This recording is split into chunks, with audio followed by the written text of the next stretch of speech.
why am I here? I mean, I actually said it, so I talk out loud. So if you're running around me, you may hear me talking, but I'm talking to myself because I can hear me when I talk. And I was, what in the world are you doing? Why are you doing this? And then, I had a TV crew was with us. It was, they were doing a documentary. I think they're from Germany, and they were doing a documentary on Antarctica, and we were the culminating event for this documentary. We didn't know it at the time until we got there, but they were attached to me, and they were following me up this hill, and the lady was asking me, what are you thinking right now, Lisa? What are you thinking? What is motivating you to keep going up the hill? Why are you still going? Because it's obvious that I was in pain, probably physically and mentally and emotionally, and I apologize. I said, I'm not sure what I'm going to say. I said, the wheels have fallen off the car. But I'm still moving forward, and I'm just thinking, at this point, I want my training to take over, and I told her I am running on heart. This is all heart at this point. This is just sheer heart and determination. I'm going to get up the hill. I said, because I know after this point, it's going to get better. I will get over this part, and then I will feel good again. And I'm just waiting on the promise that that's going to happen. I know it's going to come. I've trained for that. And so I just said, I know this is a bad spot for me right now, but when I get up to the top of this mountain here and I get ready to go down, I'm going to feel euphoric. I'm going to be happy. And then I just told her, that right now, I'm just blessed to be moving. So you find the positive. I think, what can I be thankful for right now? And I said to myself, well, you're still moving. Your legs are moving. You haven't face planted on the ground, so you're still moving. I'm grateful for that. So thank you, God. I'm still moving. And I know this is going to pass. This too shall pass, and I'm going to be past this point, and I can see where I'm going. I'm going to feel better. So I just kept going, and I wasn't going fast. Please understand, these guys are carrying cameras and mics, and they're right with me, so I'm not moving very fast at all. But she was emotional. I could tell she was emotional. I was like, you don't have to be emotional. I'm gonna beat it. I'm gonna keep going. I'm not gonna stop, and I'm gonna get to the top. I'm gonna see the top, and then at some point, I'm gonna feel better. So we were doing loops. On my way back, I was a better person. I was different. I was happy again. I was smiling, and we were chatting. It was just that moment. The wheels had fallen off the car, and I knew it. And here's the thing. I felt it coming, and I couldn't fight it. And you know what? I stopped trying to fight it. Let it happen. It's a roller coaster. It'll come. It'll go. Just stay on the promise that you know it's going to pass. It's going to get better, and I know it. I've been there. I've seen it, so I was just like, okay, grin and bear down and just get up the mountain, and when you get over the mountain, it'll be fine again, Lisa. And I'm telling myself, Lisa's going to be good, and it was. I expected it to be good, and it was good, and I made it, and I will tell you, that wasn't the only low. I hit a couple of lows. That was a 7th marathon. I was sick. I had, like, the flu. My feet were swollen. My diet was horrible. My hydration was poor. It couldn't have been, it was a perfect storm for a bad race. But you know what? I did it, and at the end, I was dancing. I danced over the finish line.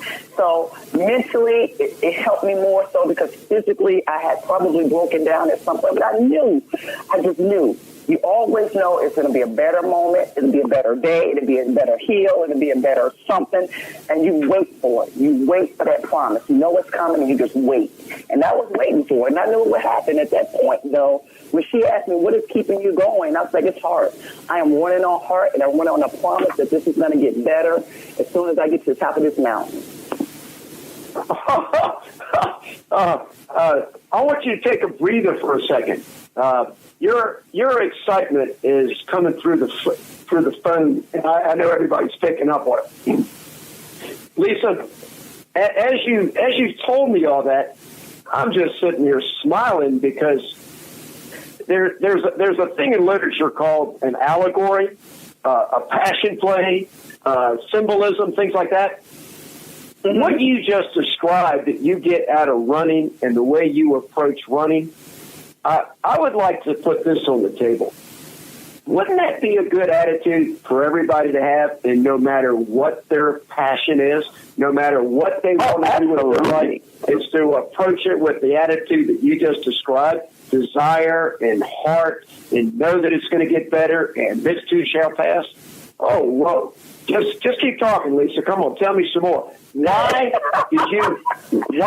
did you get to where you decided to run in 7 continents? I mean, how many people in the world have ever done that?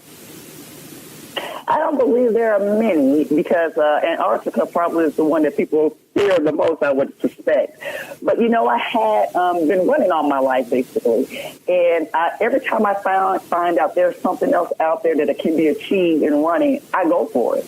So initially, I was trying to finish a marathon in every state plus DC, the 50 states, because I found out there was a 50-state marathon club. So I went to do that. In the process of finishing 50 states, 50 marathons in DC, I completed over 100 marathons. So I think I'm at 131 now. So I did 100 marathons, 50 states, and this was all last year. Oh, by the way, all this happened last year. Then they said, there's a thing called the hat trick. So there's a gentleman, his name is Anthony Reed, and he's part of the National Black Marathoners Association. And he was talking to me about the hat trick. So the hat trick is someone who completes 100 marathons, complete a marathon in every state plus DC, and then complete a marathon in every continent. And I'm like, I want to do the hat trick, the marathon hat trick. Why not? So that was my next logical goal, was to complete a marathon on every continent.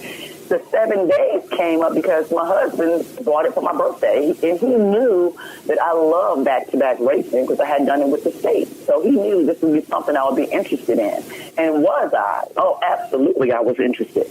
So I was like, okay, fine, let's go out and do the 7 marathons and 7 continents in 7 days. And honestly, I had no idea what I was getting myself into. I didn't know the cutoff for the races. I didn't know how much time I had. I didn't know anything. All I knew was that I was going to complete these 7 marathons and 7 continents in 7 days. That was it. And I said to myself, well, Lisa, you've done over, at this point, 100, let's say 25 marathons. You know how to do 26.2 miles. So does it matter really the terrain? Nope. Does it really matter the temperature? No, doesn't matter. Does it matter that you're going to be traveling every day and not resting properly? That's a maybe, but the body is strong. And I will tell you, my fastest race and my best race was race number 5. So how is that? So here I go. I've run 5 marathons. I have run 5 marathons, and the one I felt the best was the 5th. The body was amazing. The mind just has to talk to it. They have to work in sync, and it'll work itself out. So I was sure that I would get it done. Didn't know how exactly I would feel, but I knew I wanted to accomplish it. It was something I put a goal, a milestone that I wanted to complete, and all I needed to do was have the opportunity. And I hope that's something that people hear today. This opportunity, you give an opportunity to something that you can desire to do, go for it. You don't have to have all the fine details. Desire, heart will get you there. You get some of the details, you work towards it, and you will make it happen. So I just know I wanted to get that done. No, Lisa, I apologize, but as I'm sitting here listening to you, you are just so incredibly motivational, upbeat, that it's like I'm not sure. I just want to listen to you a little more. When I read the article that Lee Tolliver wrote, I want to tell you what impressed me. I go through life, every day is like a marathon for me. And as my listeners get further and further into listening to right thinking and understand what the real purpose of the show is, it's to be there for people that are going through hardship. It's to motivate and inspire and encourage and love people that are experiencing hardship. And it's the people that believe that they can't get up, people that fall down, that feel like they've been beaten down, that the world's against them, that they don't know how to move forward. That's the main population that I really want to reach out to. There's a lot of teachers out there. There's a lot of motivators that can reach everybody that is willing to want to move forward. But what about the people that don't know how to move forward, that have given up, the people that are just so discouraged that they feel like they're never going to be able to move forward? Well, Lisa, I read in one of your articles that you chose, I think it's called the One City Marathon, the 100th Marathon in Newport News last year. And I did. The part that really stood out to me was, and I want to quote this, members of a church along the route held signs including one with Davis's favorite Bible saying, Philippians 4:13. I can do all things through Christ who strengthens me. Oh yeah. Oh yeah. So speak for a minute to the people that are laying down, that are in a gutter, that have given up on life, that don't believe that they can ever do anything, and that they've given up. I'd like to hear you speak to those people. Okay. Well, before I say that, I want to talk about that sign that you were talking about. Not only did I say that in the article, but when I ran the race, I stopped my run. I grabbed the sign from the person who was holding it, and I started jumping up and down and cheering for the runners as they were going by, holding the sign.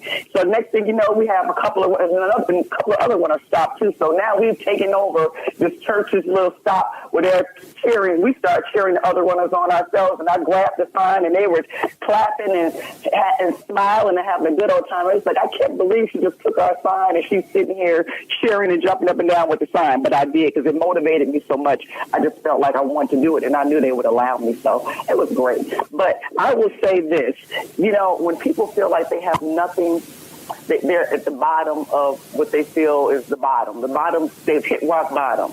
Here's what I would first tell you. You always got to find there's one positive thing, no matter how bad it is. And I say this because I grew up in a very disadvantaged household. Very, very, very disadvantaged. Hand to mouth, very, next meal type thing, electricity, water, whatever. Those types of things weren't always available. So I will tell you this. At the end of the day, you have one thing you can always be positive and celebrate, is that you have life. And I say that because that means you have an opportunity to change it tomorrow. Starting tomorrow, you can do one thing that's going to change it. So when you think, I've hit rock bottom, you haven't. Because guess what? You're still here. You're still here to hear this conversation, this discussion. You're here so you can think to yourself, okay, I woke up, so God is still with me. He's here. He's giving me the ability to breathe, take another breath. So what am I going to do to celebrate that? And what can I do to change my circumstances? Because guess what? Here's the good news. If you have hit rock bottom, everything from that point is up, right? Everything from that point is up. If you really feel you've hit rock bottom. So you say you change your mindset. It's hard to think and be move forward in a negative mindset. So find that one thing, whatever that golden nugget is, to be positive about. You have to be positive. Then you stop focusing on where you are. Focus on where you want to be, because that's where the action is going to come in. So you can't sit and dwell on, and I'm going to call it a pity party because I've had those before, but you got to think to yourself, I'm not getting anywhere with this mindset. Who can help me? Ask someone to show you how to help yourself, because you may not have the tools. It's quite possible. I've had a lot of failure, and I've learned in my failure. So sometimes you don't have the tools. You have to do research. You have to ask for help, but you have to do something. You have to create a plan. So even when you're down your lowest point, find that one thing to be grateful for, and then think, where do I want to be? And it may be something simple. It doesn't have to be anything grand. I'm not saying I want to be a millionaire, but maybe I want to be in a point where I can have a nice meal every day. Maybe I want to be in a nice home. Think of something that's more achievable and something even more immediate, something even smaller, so you can give yourself something to work towards. But put the energy towards it. Put that energy that you have that's holding you down, put that energy towards working for something that's going to help you be better and feel better. And then when you start feeling better, you'll do better. And then good things happen. And you have to allow it to happen. And oh, by the way, even with the best plan and the best mindset, you might have a setback, but that doesn't mean it's over. I was told before, it's not over. It's not the end until God shows you. And He's still showing you. If you're still here, if you're still breathing, it's not the end. That's the good news. It's not over. That means you have promise. Something better is coming. Just wait. And then prepare, and mentally prepare, emotionally prepare, and then start thinking of a plan to help yourself. A closed mouth doesn't get fed. You have to ask for help. Show me how. Show me how I can do this. Somebody show me how. Put a book in my hand. Where can I get help to help me do something? But you have to ask. You have to seek it, and you have to be positive. Keep yourself positive. Keep you healthy. Lisa, I'm just sitting here grinning and laughing and chuckling.